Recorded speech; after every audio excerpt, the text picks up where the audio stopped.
Hello everyone, welcome to Ramruchan classes of mathematics. ये हमारा एक प्रॉब्लम वीडियो है जिसमें हम आपका CSR नेट दिसंबर 2019 का एक प्रॉब्लम सॉल्व करेंगे। प्रॉब्लम आपका रियल एनालिसिस के ऊपर है। तो प्रॉब्लम क्या है, आपको एक सेट दे रखा है E which is 1/n so that n belongs to natural number। Then for each natural number m हमने एक फंक्शन डिफाइन किया है f of m from E to R, जहाँ आपको f ऑफ m की डेफिनेशन आपको गिवन है। Then which of the following statement is true. तो इसमें चारों में से आपको कौन सा स्टेटमेंट ट्रू है वो आपको बताना है। तो चारों स्टेटमेंट में बेसिकली आपको f ऑफ n जो सीक्वेंस है उसकी सब सीक्वेंस के बारे में पूछ रहे हैं। f ऑफ m एक सीक्वेंस है, it is actually sequence of functions. तो उसकी सब सीक्वेंस के बारे में उसने कुछ आपसे पूछा है चारों ऑप्शंस के अंदर।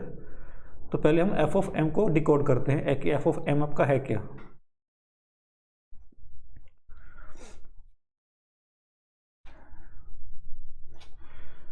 तो आपका यहाँ पे डोमेन क्या है आपकी, f of m is a function from E to R, और E आपका सेट क्या है 1/n such that n belongs to natural number।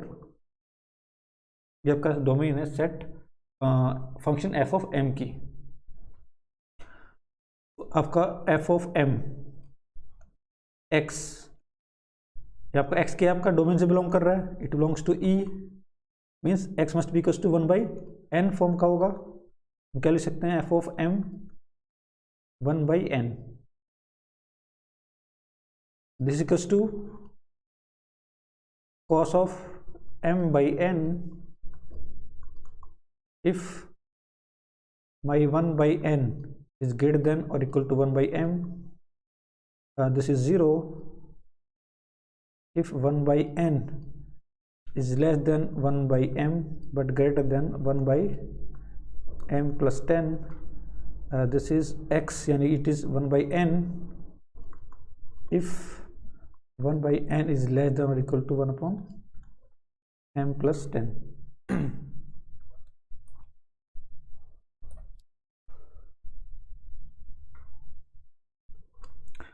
तो ये आपका पास फंक्शन है, इसको थोड़ा और सिंप्लीफाई करते हैं, आपके पास क्या मिलेगा, then my f of m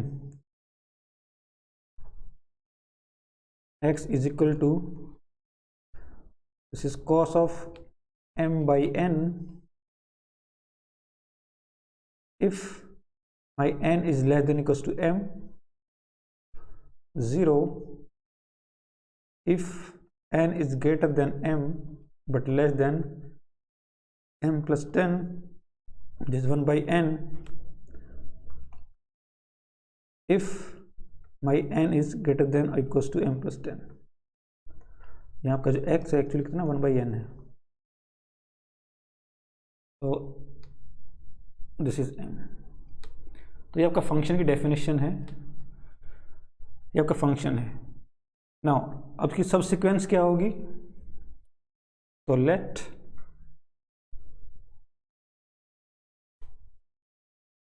f of mk is any subsequence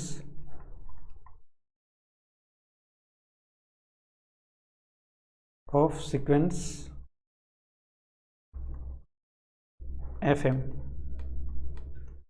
मान है तब के पास क्या इसकी सब सीक्वेंस है, सीक्वेंस fm की। तो अब हमें किसी पर्टिकुलर पॉइंट पे इसका बिहेवियर चेक करना है for some particular point of E।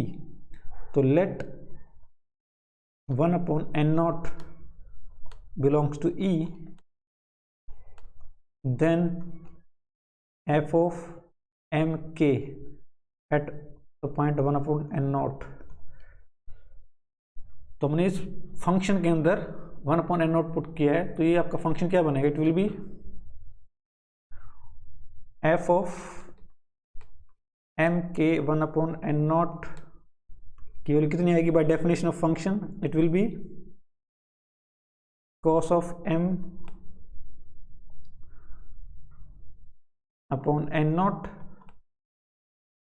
if n0 is less than equals to mk. This is mk, not m. And this is 0 if my n naught is strictly greater than mk and less than mk plus 10. This is 1 upon n naught if my n naught is strictly greater than equals to mk plus 10. This is my definition of mnk at the point 1 upon n naught. Now, since m of mk is subsequence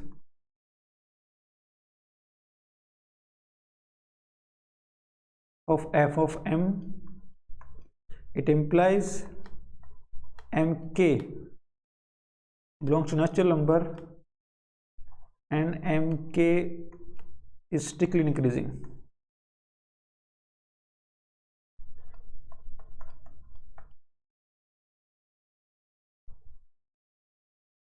तो आपका जो index है वो आपका क्या होगा, एक natural number होगा, और ये नेचुरल नंबर कैसा होगा, स्ट्रिक्टली इंक्रीजिंग नेचुरल नंबर्स होंगे. Then for a given n naught belongs to natural number, there exists some stage say k1, some stage say k1 belongs to n such that this mk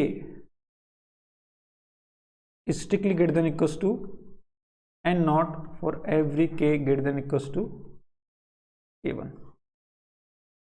अब क्योंकि आपकी ये strictly increasing sequence है, आपने यहाँ पे कोई नेचुरल नंबर ले लिया n naught, तो एक स्टेज के बाद इसको क्रॉस कर जाएगी, एक स्टेज के बाद m of mk will be greater than equals to n naught for every k greater than equals to k1. तो स्टेज के बाद ये mk आपका सीक्वेंस इसको क्रॉस कर जाएगी. इट मीन्स इससे होगा क्या, इससे क्या होगा, अगर हम फंक्शन की डेफिनेशन देखें, this is my f of mk, तो एक स्टेज के बाद आपका mk क्रॉस कर जाएगा n naught को. It means my function value कितनी आ जाएगी, cos of mk upon n naught.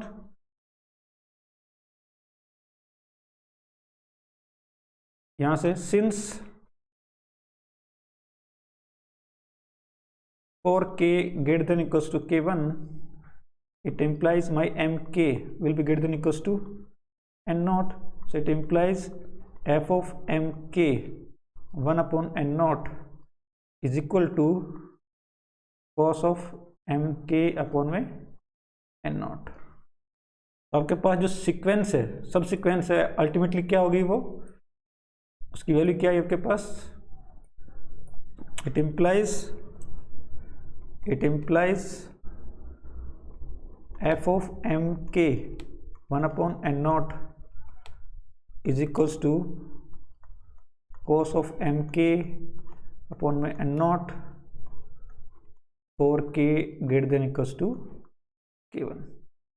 आपके पास ये सब सीक्वेंस आ गई where k is varying, where k goes to infinity. Now अगर आपका k goes to infinity, it implies mk goes to infinity.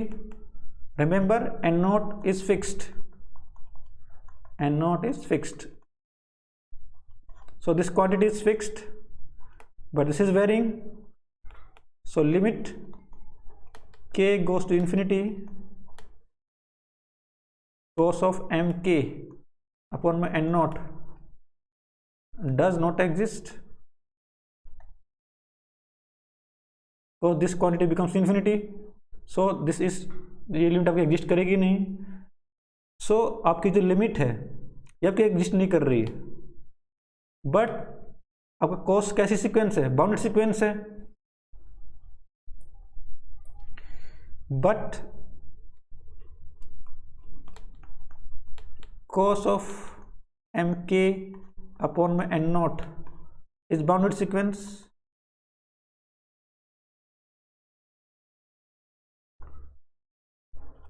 अगर आपको पता है कि आपके पास अगर कोई भी बाउंडेड सीक्वेंस हो, so it will always have at least one convergent subsequence, so it implies f of mk 1 upon n naught has at least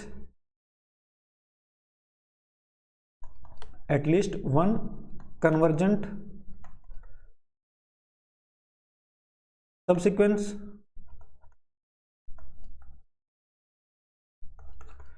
इसके पास एटलीस्ट एक कन्वर्जेंट क्या होगी, सबसिक्वेंस होगी, और अगर वो इसकी सबसिक्वेंस है तो ओरिजिनल एफ ऑफ एम की सबसिक्वेंस होगी वो। So it implies there exist a convergent subsequence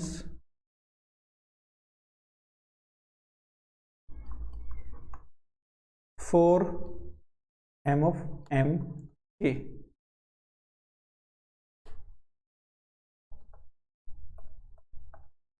for m of m और n not.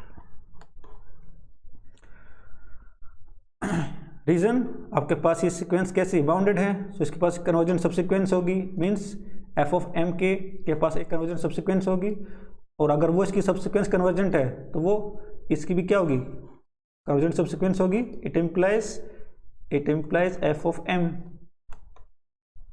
has convergent subsequence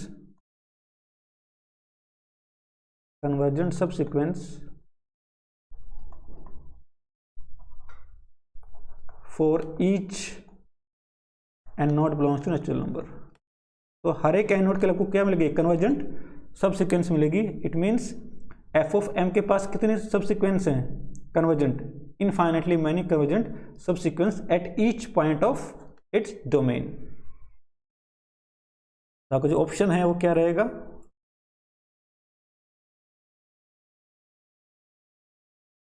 option third आपका ट्रू हो जाएगा। There exist infinitely many subsequence which converge at each point of E. ध्यान रहे आपकी जो F of M के है वो सीक्वेंस खुद कन्वर्ज नहीं कर रही है, it is not converging it self, but क्योंकि बाउंडेड है तो इसके खुद के पास क्या होगी, कन्वर्जेंट सबसीक्वेंस होगी, और इसकी जो सबसीक्वेंस होगी जो कन्वर्जेंट है वो एफ ऑफ एम की भी क्या होगी, कन्वर्जेंट सबसीक्वेंस होगी। तो that because of that it has infinitely many subsequence which converge to each point of E. तो आपका ऑप्शन ई ट्रू हो जाएगा, या वो गलत हो जाएगा ऑब्वियसली। अगर आपका ऑप्शन 3 ट्रू है तो आपका ऑप्शन फर्स्ट क्या है, रॉन्ग है। Now every subsequence of fn converges at each point of e, this is wrong because f of m is not convergent, f of m is not convergent, f of m has a convergent subsequence, that is true, but f of m itself is not convergent, so this is again wrong। now there exists a subsequence of fm which converges to 0, obviously nahi, so this again option is again false। तो आपका option सिर्फ कौन सा true रहेगा, 3 option तो आपका true रहेगा। ये क्वेश्चन आपका बेस्ड था कि अगर कोई भी सीक्वेंस आपकी बाउंडेड है तो उसके पास हमेशा एक सब सीक्वेंस रहती है जो कि कन्वर्जेंट होगी। तो आई होप आपको ये वीडियो पसंद आया होगा, यू अंडरस्टैंड द लॉजिक। तो प्लीज़ मेरे चैनल को सब्सक्राइब करिए, बेल का आइकन बटन को प्रेस करिए। आगे हम और भी आपकी वीडियोस लेके आएंगे सॉल्यूशंस बेस्ड। वीडियो के लिए इतना ही, thank you very much, bye.